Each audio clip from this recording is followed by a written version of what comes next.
ഈ 2026 മാർച്ച് ആദ്യവാരം ഏറ്റവും കൂടുതൽ ചർച്ച ചെയ്യപ്പെടുന്ന വിഷയം ഇറാൻ ഇസ്രയേൽ യുദ്ധത്തെപ്പറ്റി തന്നെയാണ്.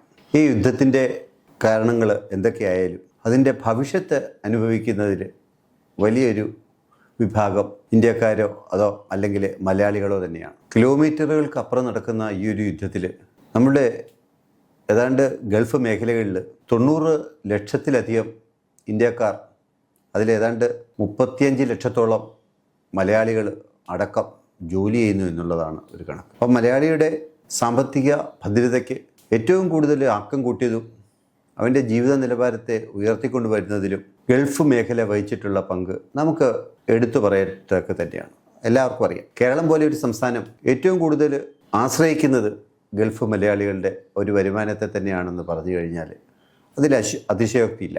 രണ്ടാമതായിട്ട് ഇറാൻ്റെ അധീനതയിലുള്ള ഹോർമുസ് കടലിടുക്ക്, അതിലെ ലോകത്തിൻ്റെ ഇന്ധന നീക്കത്തിൻ്റെ ഏതാണ്ട് 20% നടക്കുന്നത് അവിടെ നിയന്ത്രണത്തിലുള്ള സ്ഥലത്തും, അതിപ്പോൾ അതിലെയുള്ള ഗതാഗതം, കപ്പൽ ഗതാഗതം ഇറാന് നിർത്തിവെപ്പിച്ചിരിക്കുന്നതും നമ്മുടെ ലോകത്തിൻ്റെ മുഴുവൻ സാമ്പത്തിക അവസ്ഥയെ വളരെ പ്രതികൂലമായിട്ട് ബാധിക്കുമെന്നുള്ളത് നമുക്കറിയാം. ഏതാണ്ട് ചിലർ $66 ബാരലിനുണ്ടായിരുന്ന ക്രൂഡ് ഓയിലിൻ്റെ വില ഇപ്പോൾ 90 വരെയായി, $150 വരെ ആകുമെന്നുള്ള പ്രവചനങ്ങൾ ഇന്ന് മാധ്യമങ്ങളിലൂടെ നമ്മൾ കേൾക്കാനിടയായി. അങ്ങനെ വന്നാൽ ഈ യുദ്ധം നീണ്ടുപോയാൽ അതിൽ നമ്മുടെ ഇന്ത്യയുടെ മാത്രമല്ല ഒട്ടുമുക്ക രാജ്യങ്ങളുടെയും സാമ്പത്തിക അവസ്ഥയെ ഇത് ബാധിക്കും. ക്രൂഡ് ഓയിലിന് വില കൂടിയാൽ ഡീസലിനും അതുപോലെ പെട്രോളിനും വില വർദ്ധിക്കും, ചരക്ക് ഗതാഗതത്തിന് വില വർദ്ധിക്കും, പച്ചക്കറി മുതൽ മുഴുവൻ സാധനങ്ങളിൽ വില വർദ്ധിക്കും.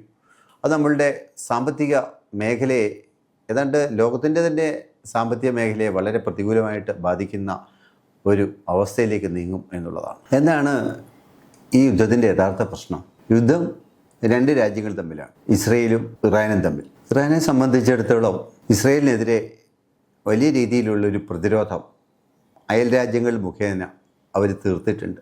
അത് ഒരിക്കലും സാധാരണഗതിയിൽ നേരിട്ട് ഇസ്രയേലിനെ ആക്രമിക്കാറില്ല. അതിന് ചുറ്റും ഒരു റിംഗ് ഓഫ് ഫയർ അവർ തീർത്തു വച്ചിരിക്കുകയാണ്. വടക്ക് ലെബനനിൽ ഹിസ്ബുള്ള, തെക്ക് ഗാസയിൽ ഹമാസ്, യമനിൽ ഹൂതികൾ.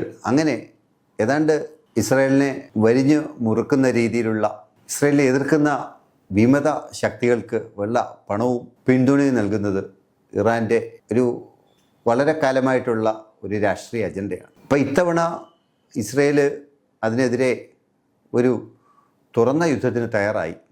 അവരെ പിന്തുണയ്ക്കുന്നതിന് വേണ്ടിയിട്ട് എയർക്രാഫ്റ്റ് കാരിയേഴ്സ്, വിമാന വാഹിനിയായിട്ടുള്ള കപ്പലുകളുമായിട്ട് അമേരിക്കൻ സേനയും അണിനിരക്കുന്നത് ഒരു വലിയ യുദ്ധത്തിന് വേണ്ടിയിട്ടുള്ള ഒരു വലിയ കളമൊരുക്കിയിരിക്കുകയാണ്. ഇറാനെ സംബന്ധിച്ചിടത്തോളം അവരുടെ പ്രഖ്യാപിത നയങ്ങളിലൊന്നാണ് ഇസ്രയേലിനെ ഭൂമുഖത്ത് നിന്ന് നീക്കുക എന്നുള്ളത്. ഒരു ആണവായുധ ശക്തിയായിട്ട് ഇറാൻ മാറുകയാണെങ്കിൽ അത് തങ്ങളുടെ നിലനിൽപ്പിനെ ബാധിക്കും. ഒരു ഭൂപ്രകൃതിയിൽ കേരളത്തിനേക്കാളും ചെറുതായിട്ടുള്ള രാജ്യത്തെ ഇസ്രയേലിനെ ഇറാൻ ഭൂമുഖത്ത് തന്നെ മാറ്റുമെന്ന് അവർ ഭയപ്പെടുന്നു.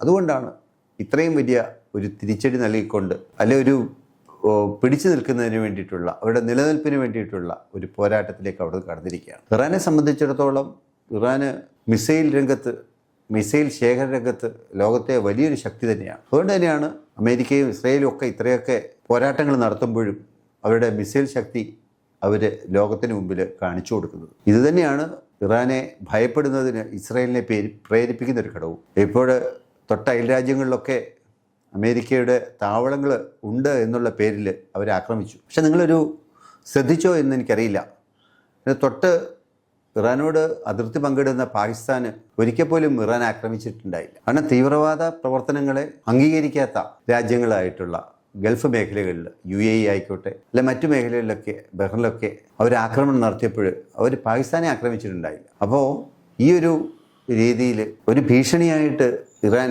വരുന്നു എന്നുള്ളതാണ് ഇസ്രായേലിനെയും അമേരിക്കയെ സംബന്ധിച്ചിടത്തോളം.